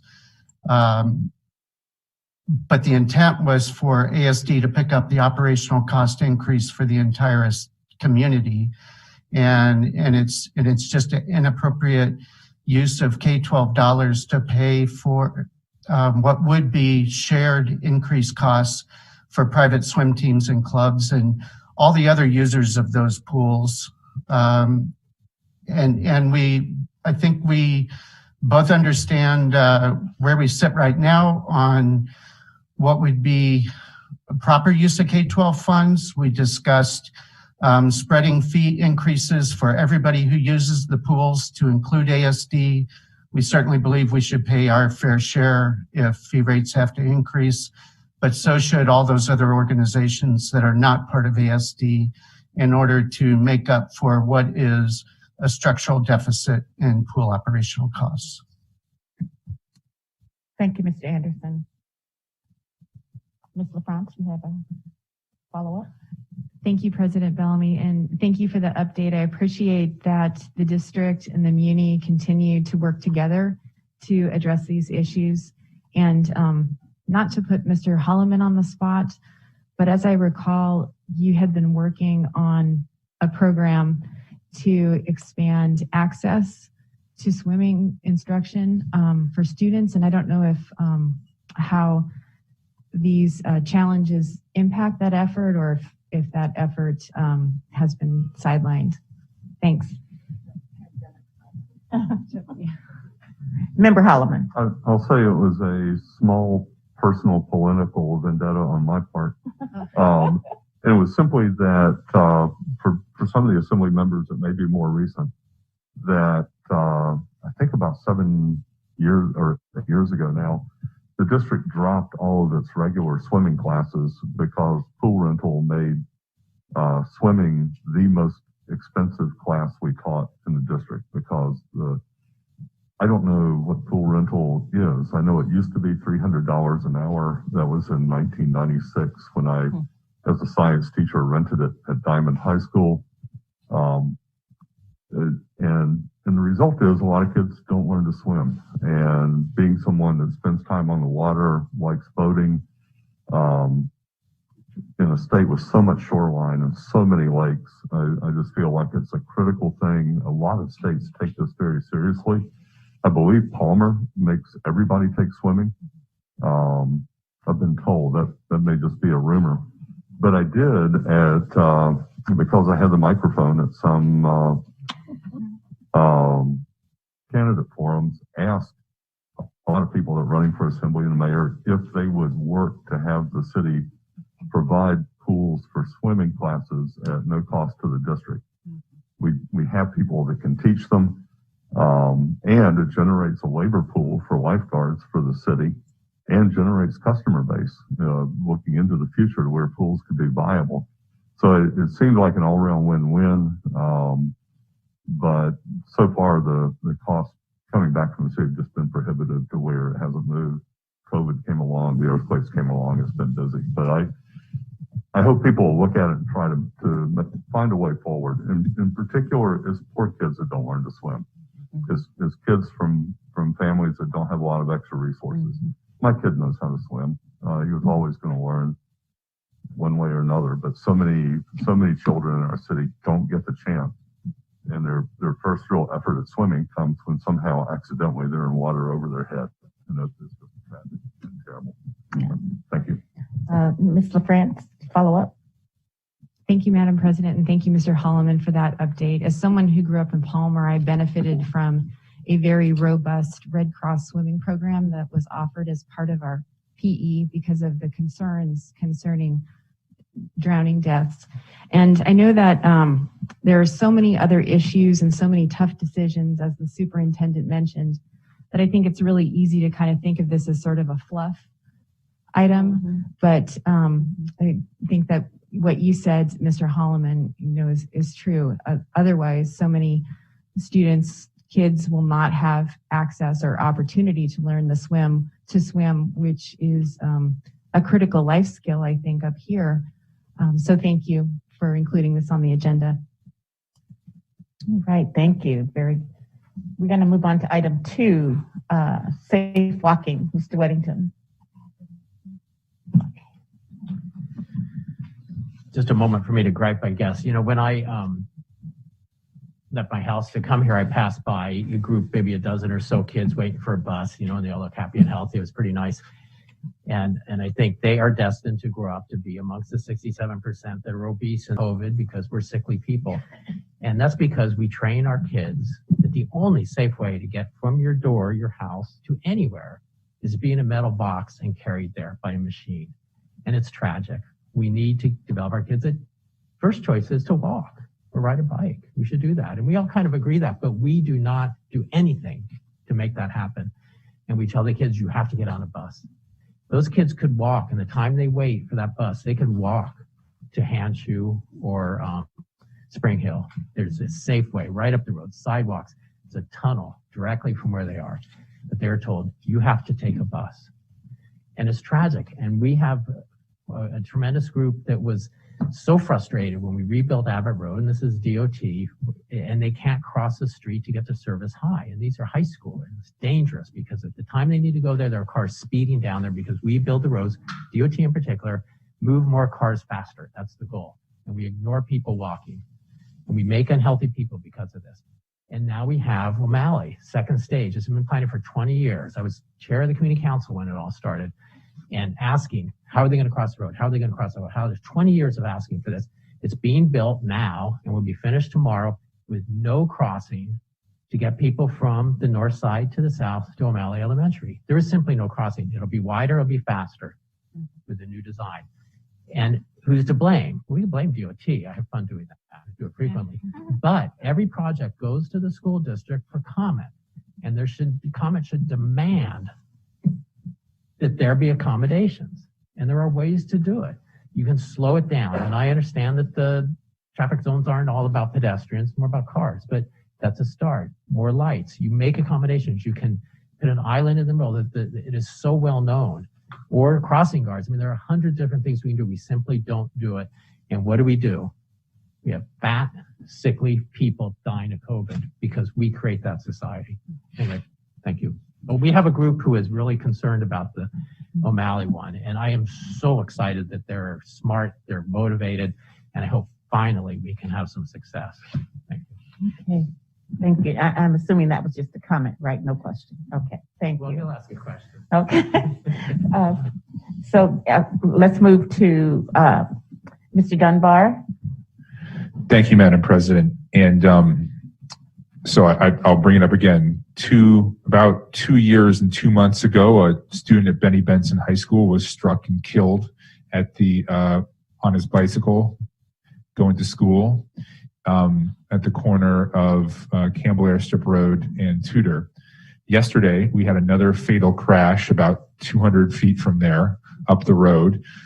I don't believe it involved a student. It was vehicle on vehicle, but it's caused by the same thing. Again, every time you drive through that area, when you drive east to west along Tudor and you start moving down that road, think about how difficult it is to stop and not slide into that intersection. It's way too fast going through there. It's not properly signed. It's too wide. It's too straight. It's all the things we talked about. Going from the Tudor Muldoon curve to past Campbell Airstrip Road is a death trap, and we all know it. And both community councils in that area have passed resolutions about it.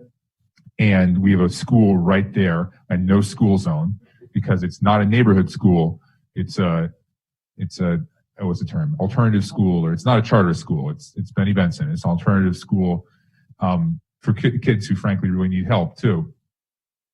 And so we've talked at this meeting about this, and we've tried to get it to the, I believe there's a Safe Routes to Schools committee or a subcommittee the school district has. And I guess my question is, has that committee looked at Benny Benson, and what can we do to help move that process forward? And I think it relates to John's, because I think we're all sort of puzzled as to how we can speak with one voice when these roads are built or rebuilt, or when we know that there is a problem and we want there to be a policy solution. And I want, again, the most recent infrastructure bill changed the language the federal government now uses from accident to crash, because there are very few true accidents. Most accidents, particularly fatal accidents, are policy choices. They're policy choices. So my question is about, again, I apologize, I'm not using the right terminology, but I know there's a Safe Routes to School committee of some kind. Sure. Through the president to Member Dunbar, I just want to share that we are not prepared to answer. We didn't, we'll have to research that and get back with you. But I just want to share that we started, not that this is any less important. School districts were designed to increase the outcomes, the academic outcomes for children. And I want you to think about all the things, including the where are we learning, where we started, why are we spending so much money, and here we end on why don't you take care of the roads too? Not that it's less important. I'm just sharing. Why don't you pay for your own SROs? Why don't you do all that? Like, I get it. It is a piece of it. But I want you to know that the school district itself is pretty burdened with a lot of things. So you mentioned policy and the city, and I would love to support you in moving forward with the roads in your city and be an outstanding education system that has healthy children. Can I add to that, Madam President? Follow up, yes. Yeah, so Muldoon, Tudor, Huffman, O'Malley, we don't control those roads. Those are state roads. And so we need to be speaking with one voice when they make policy choices on those roads. And to me, there are a few times when we can convince, there's a lot of people in Anchorage that want to drive very quickly and in unsafe fashion. And there's relatively few chances we can get to intervene in that. But school zones are one that actually seem to work reasonably well. Not well enough, God knows, but it does seem that if we could speak with one voice, and if the school district could assert their sort of bubble of protection around their kids and around their schools, that is one way that I think our citizens will buy into. I don't know if DOT will or not. Honestly, I haven't seen it, but maybe they will. Yeah. Yes. Member Holloman? Yes, I was just going to make sure that Huffman Elementary got mentioned in this. And that's a case where the upgrade on the street has been done, but there was, and you know, it's wide. It has kind of a trail on the side of the road away from the school, but there's no sidewalk between a fairly large, dense housing development and Huffman Elementary School. And part of it is I'm shocked. I just would think that the state would think a little more about that when they're designing it. But we, as educators, members of the community, and everything, need to be aware when the state is doing design that there is an outcry every time that pedestrians are a factor. And I know people that are pedestrians and bicycle riders, avid bicycle riders year-round, that struggle with the condition of the parts of the road that they have to use. But it does add one more thing. I'll say also, someone at a community council meeting mentioned that at Lake Otis Elementary, there was a huge berm at the curb on the street, and couldn't we do something about that? And we are caught. And do we ask our building maintenance people to go literally into the street, over the curb, and into a public street to do snow removal? And it's not the municipality either. But yet, for kids that are trying to get to school, they're faced with getting up on a large berm and potentially sliding into the street out of control at a place that's busy. And somehow collectively, we need to address this. And it's going to take everybody in the city. It's going to take us, and it's going to take the mayor and the assembly to come to some kind of agreement. There's an article on the news source about a man that just decided, well, since the state parks doesn't have the money to plow snow off of Potter Marsh, he got permission to use a snowblower, and he keeps it clear because his daughter is disabled and loves to walk there. And he does something that's favorable for almost everybody in the city. It's outside of government. We may have to consciously organize that way and utilize resources. I think the will is there among people, but they need permission, they need release from liability, and they need the ability to go help us fix some of these things. There are cracks out there that our kids are falling into. Yeah, thank you. We'll take one more question and then move on. We may have to do a little bit of an extension. We still have member comments and public comments. Ms. Zolotel, you get the last word. Thank you. I do have two other people in the queue, so you're not the last one. Okay. Well, thank you, President Bellamy. I would offer that there might be some action steps we could take in this realm. Assemblymember Weddleton and I sit on the AMATS policy committee. The MTP 2050 is currently underway for setting its goals and its priorities. If there was a work group or some way to move forward with one voice around these issues through resolution, we could hopefully influence those goals and priorities in the MTP 2050 plan. That plan is really planning for what projects and what priorities will be set as we move forward with state road projects, in particular within most of the within the Anchorage Bowl. So I think that that's a real concrete step we could look to. And I'm sure Mr. Weddleton and I could assist in that process. I'm sorry to volunteer you, Mr. Weddleton. But I think that's something, that we could try to really influence that could have that outcome, because it feels kind of nebulous otherwise. And how are we going to move with a singular voice to try to not necessarily go after each problem spot, but maybe collectively make policy change and policy decisions, as Mr. Dunbar suggested. Thank you. Thank you, Ms. Zalatil. Ms. LaFrance, and then Mr. Donnelly.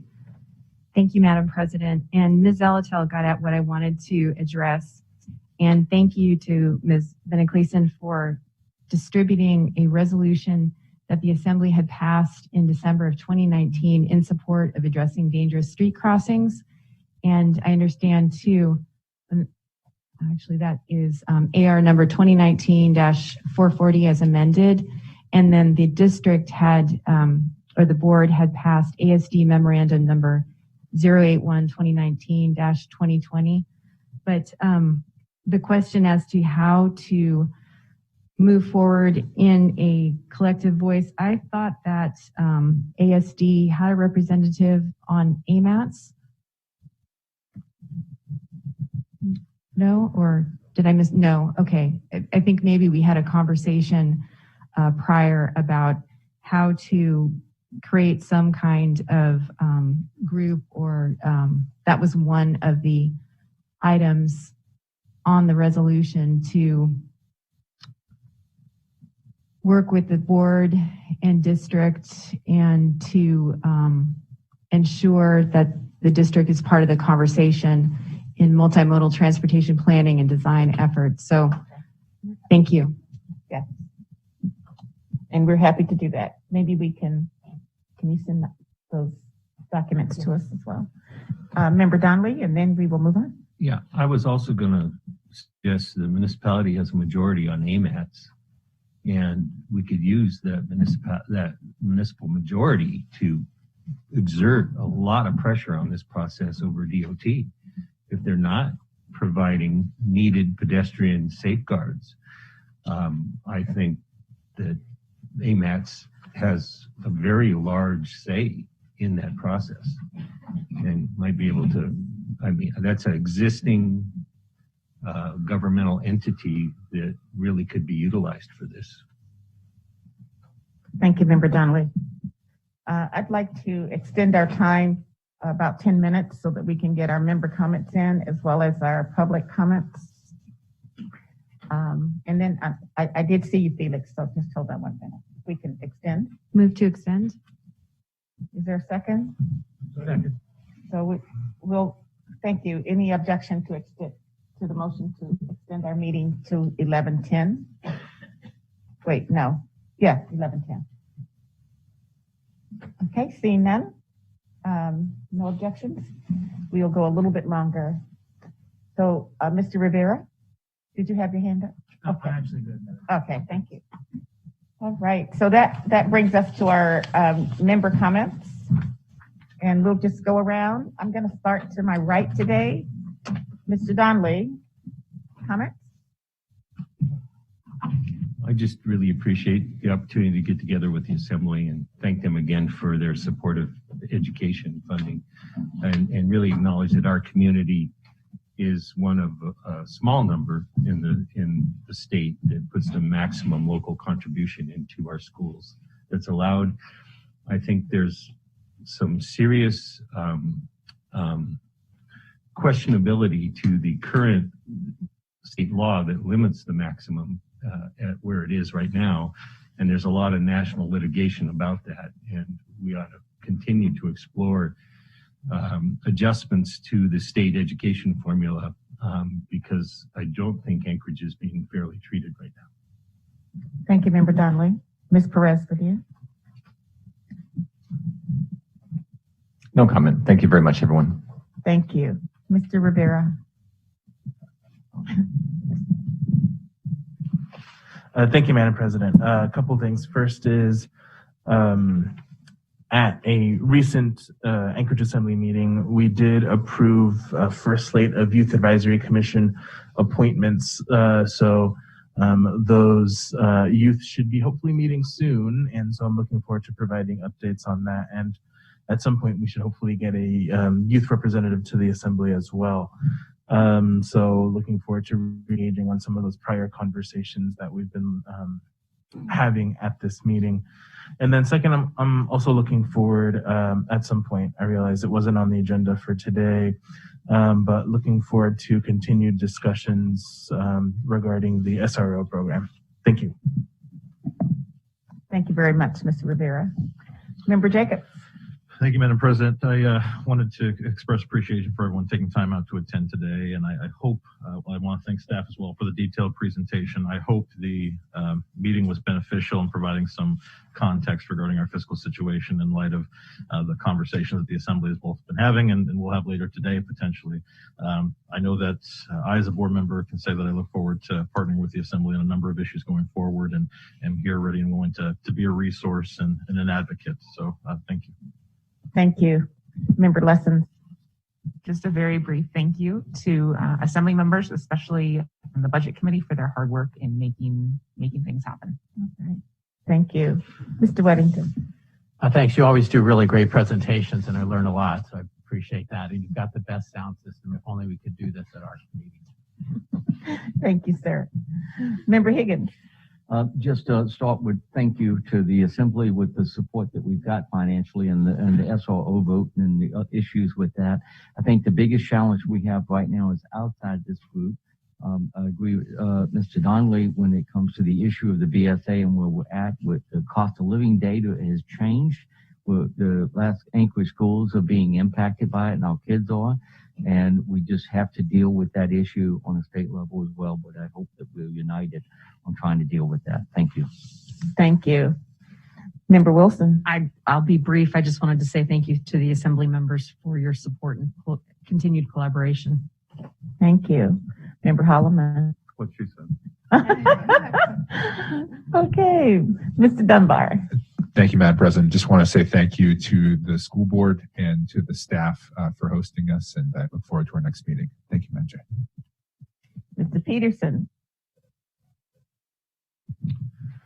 Thank you, Madam President. And I'm going to have a little different comment. I've been coming to these meetings now for 7 going on 8 years, and I kind of missed the musical performance today.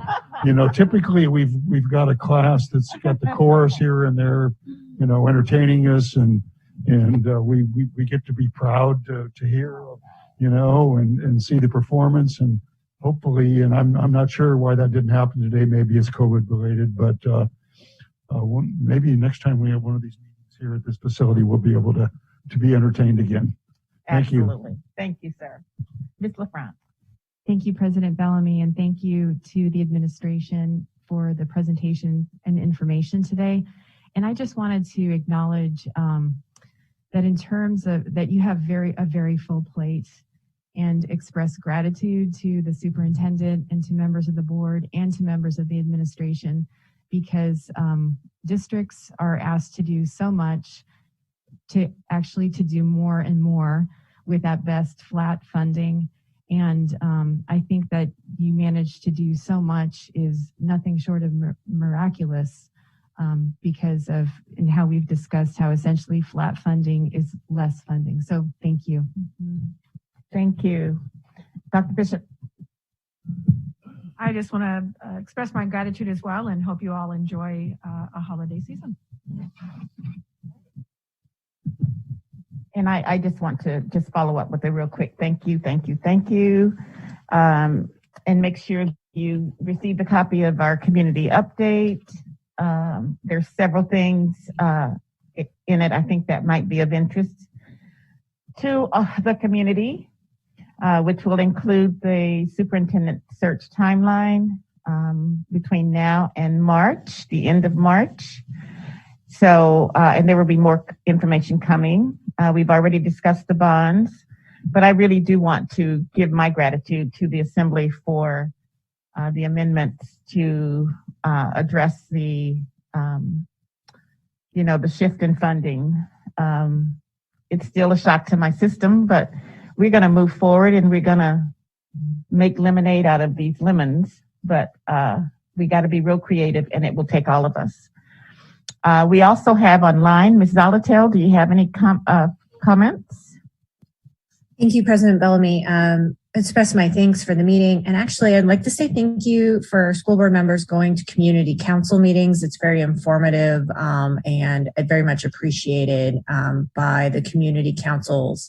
The questions seem to be very particular to the school district, and it's very helpful when that member is there. And happy holidays. Thanks.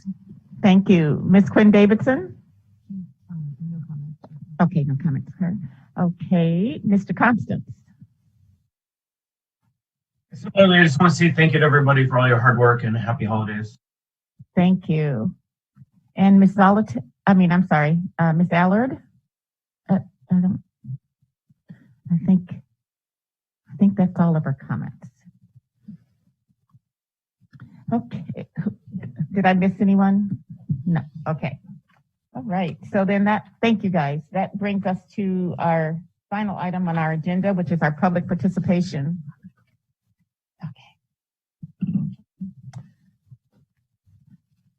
Katie, I think we have one person signed up, Mr. Niall Williams. Just one.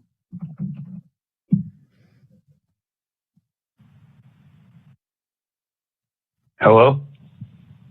Yes, Mr. Williams, we hear you. We can hear you. You have 3 minutes. Oh, wonderful, wonderful. So thank you for taking my phone call today, members of the school board, members of the Anchorage Council, executive team on staff, additional clerk staff that's on staff. We appreciate your time today. First, I'd like to speak to the functionality of the meeting. Having it in a location where we can barely see you, your faces when you're speaking, it's very difficult. It's hard to hear you. So that's a problem. Next, I'd like to talk about everything you talked about today. We started off with 20 minutes on the hold harmless clause. Then we moved to the CFO speaking about, through the chair, the CFO spoke about the needing for authority to receive funds from other sources other than state or federal government. So other sources could be anything from a drug dealer to a gang to an international drug cartel. Then through the chair, we heard Chief Operations Officer Thomas Roth speak about security vestibules, spending $16 million on those for 12 units of security vestibules. I don't know what those are. It sounds like a jail to me. Next, through the chair, we had Member Holloman speak about all children being put in the island in the middle inside one building. Then, as his typical for the past 3 meetings now, he continued his pool chair diatribe. I'm not sure why we need to get all the Anchorage youth and citizens into the pools. Is it because of what you're putting in the water? Is it because of the hexavalent chromium and the fluoride and all the poisons? Through the chair. Next, we spent 20 minutes discussing death by traffic. We were discussing traffic incidents, bike incidents, but it was all about talking about death. Next, we had an interjection about the Youth Advisory Board, which is an extension of the Anchorage Youth Court led by newly appointed Supreme Court Justice Jennifer Henderson. I'd like to talk about Leonardo DRS, a major funder for the Alaska Association of School Boards, aware technology, asset management. says it's a platform for the provision of products, services, and advanced analytics, tools for critical assets and infrastructures, monitoring and management. Aware gives end-to-end solutions for asset and infrastructure management, and it is used to monitor the asset health by the identification of deformations, to control the asset environment and activities in the surrounding, and to support the day-to-day operations. Asset and infrastructure such as dams, mining areas, airports, pipelines, oil platforms, archaeological sites, and any other site or infrastructure need a continuous monitoring. Aware is the solution. Thank you, Mr. Williams. Your time is up. So with that, I will entertain a motion to adjourn. Our next meeting is March 4th. Yes, March 4th here at the Ed Center.